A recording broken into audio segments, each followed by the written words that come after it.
ang ginumana kaninyo.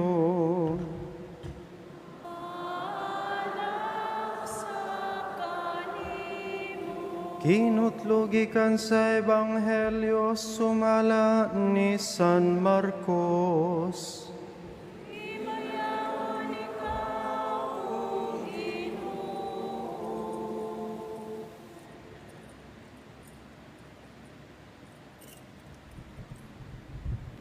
Si Hari Herodes nakadungog nining tanan, kay nasangyaw naman sa tanang dapit ang kabantog ni Jesus.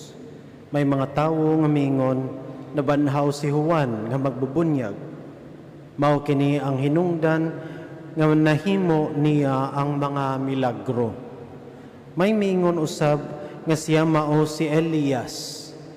Apan ang uban mingon propeta siya sama sa mga bantugang propeta sa karaang panahon.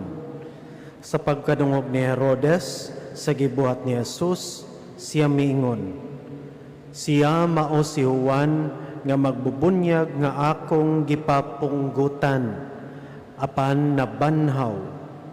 Si Herodes mismo mao ang nagpadakop, nagpagapos, o nagpabilanggo kang Juan.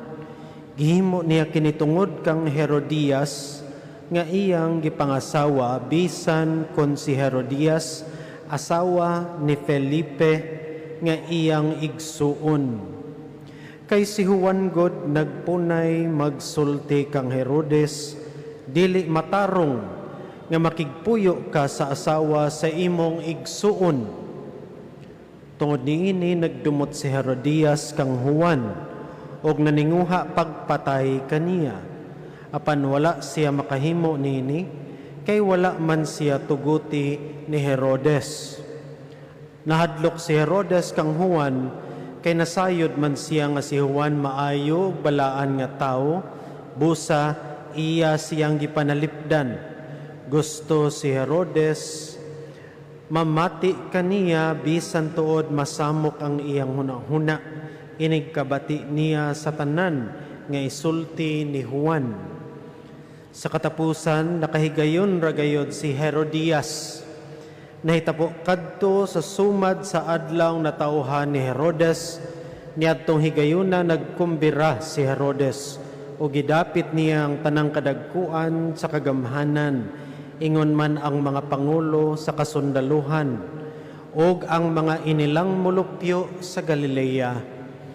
Ang anak nga babae ni Herodias misulod ug misayaw ug nakapahimuot siya ni Herodes ug sa iyang mga bisita. Busa ang hari mingon sa dalagita, unsa may imong gusto, ihatag ko kanimo bisag unsay imong pangayoon. Nakasaad pa gani siya uban ang pagpanumpa nga nag-ingon, ihatag ko kanimo ang tanan nga imong pangayoon bisan pag ang katunga sa akong gingharian. Busa migula ang dalagita ug nangutana sa iyang inahan, unsa may akong pangayoon? Ang ulo ni Juan, mitubag ang inahan. Ang dalagita midali pagbalik ngadto sa hari ug miingon, ihatag kanako karon dayon ang ulo ni Juan diha sa bandihado. Nakapasubo kini pag-ayo sa hari, apan wala siya makabalibad tungod sa iyang gipanumpa tubangan sa tanan niyang mga bisita. Busa diha-diha nagsugo siyag usa ka sundalo nga punggutan sa ulo si Juan. Milakaw ang sundalo ug miadto sa bilangguan ug gipunggutan si Juan. Unya, gidala niya ang ulo nga gibutang sa bandihado o gihatag ngadto sa dalagita o gihatag usab kini sa dalagita ngadto sa iyang inahan. Sa pagkadungog sa mga tinun-an ni Juan, may tungod niini, miadto sila o gikuha nila ang iyang lawas o gilubong. Ang Ebanghelyo sa Ginoo.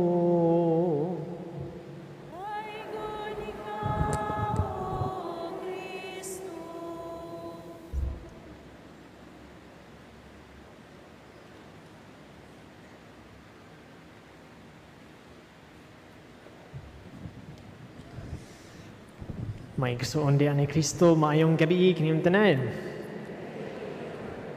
Basta makabalik ko sa inyong parokya, kaning parish, the Shrine of Lourdes, malipayon kayo gyud ko. No, sa karon malipayon gyud kay ko kay makabalik ko sa inyong parokya. I'm so happy because kabalo mo nga daghan kayo kong mga positive memories ani nga simbahan. Daghan jud. Daghan kayo.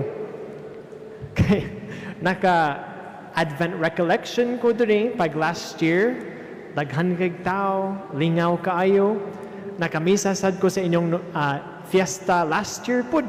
Or gyapon same, daghan kay tao, lingaw kaayo, nindot kay mong kanta ang choir, daghan kay mga sakristanya. Karon, mura gyapon, daghan kay tao, nindot ang choir, daghan sakristan. Amazing yun. No, so, ako magpasalamat ko sa Ginoo sa inyong parokya.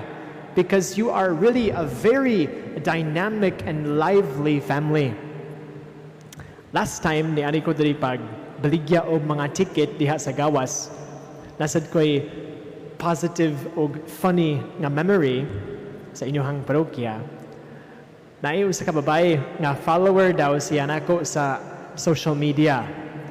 Basin na yung mga follower nako diri sa kaning simbahan karon, mga follower ni Father Sam. Nakakita siya nako dito sa tuyo sa simbahan. Ingon siya, "Hala, Father, bubude ka?" Abi na ko taas kayo kay Amerikano ba ya? Amerikano man. Sa di man mubog yun. Kasi sakto man, Father, kay Filipino size ka, Father.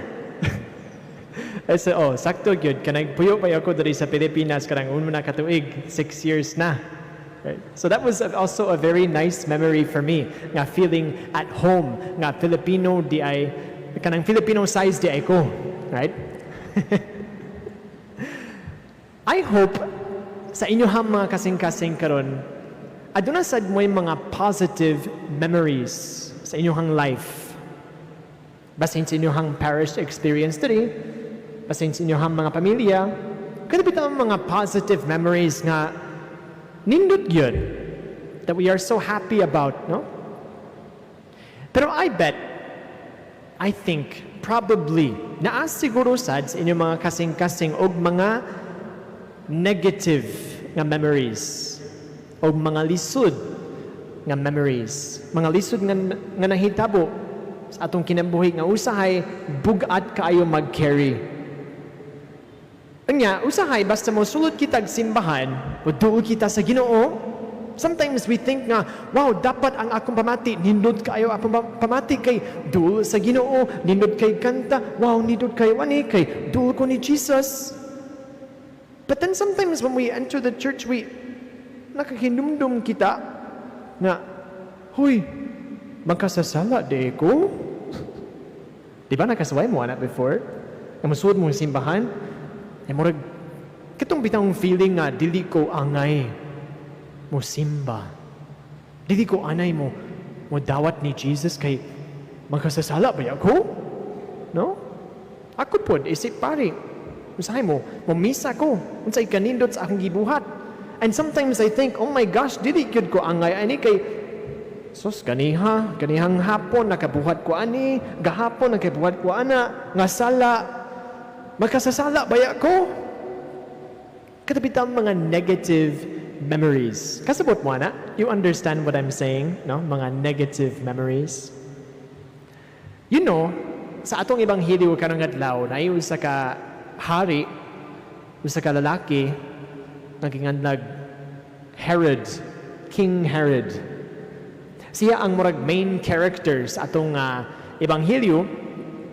Unya siya, ang story sa atong gospel karon is si Herod sa pagkadungog niya nga naadi ay si Jesus sa palibot, naa siya'y bad memory nga nisulod.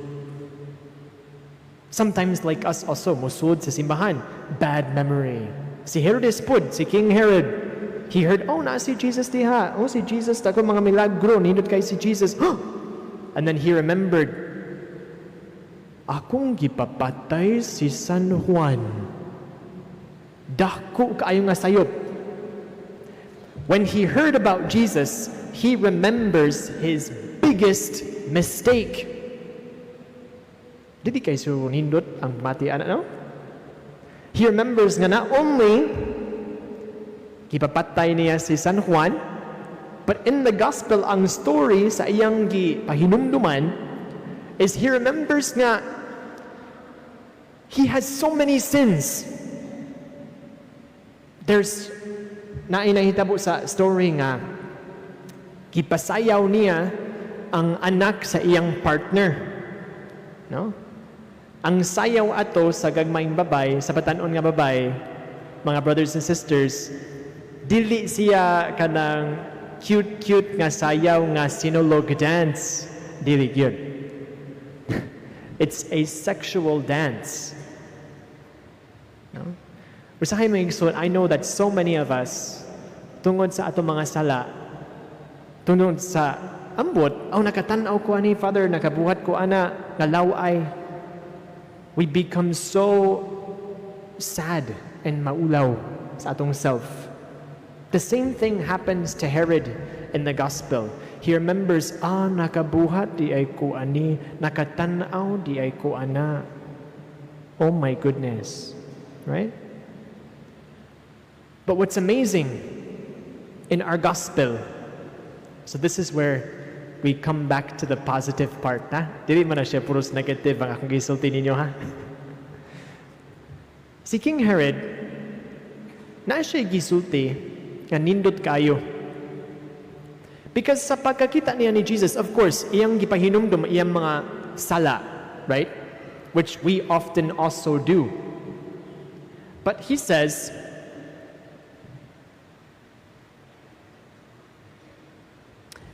that siya mao si Juan nga magbubunyag nga akong gipapatay apan nabanhaw. He says, bitaw, si Jesus, this guy reminds me of my sin, of the man that I killed.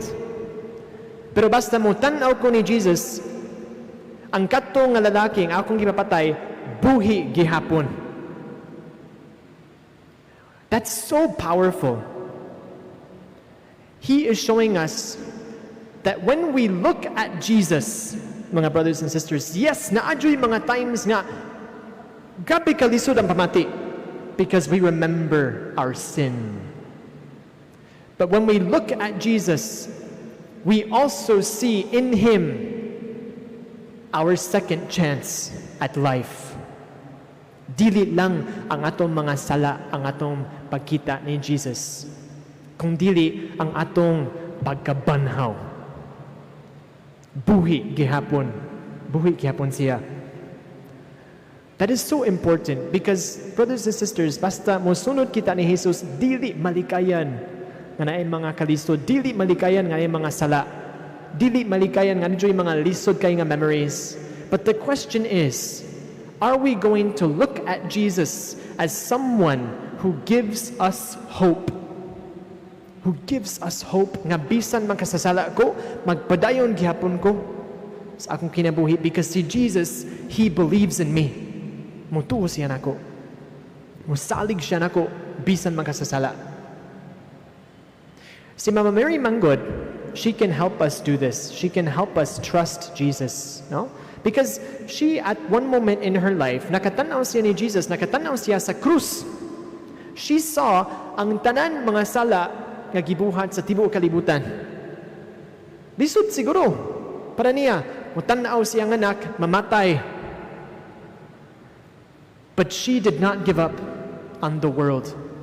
She says, yes, daghan kayo mga magkasasala sa atong kalibutan.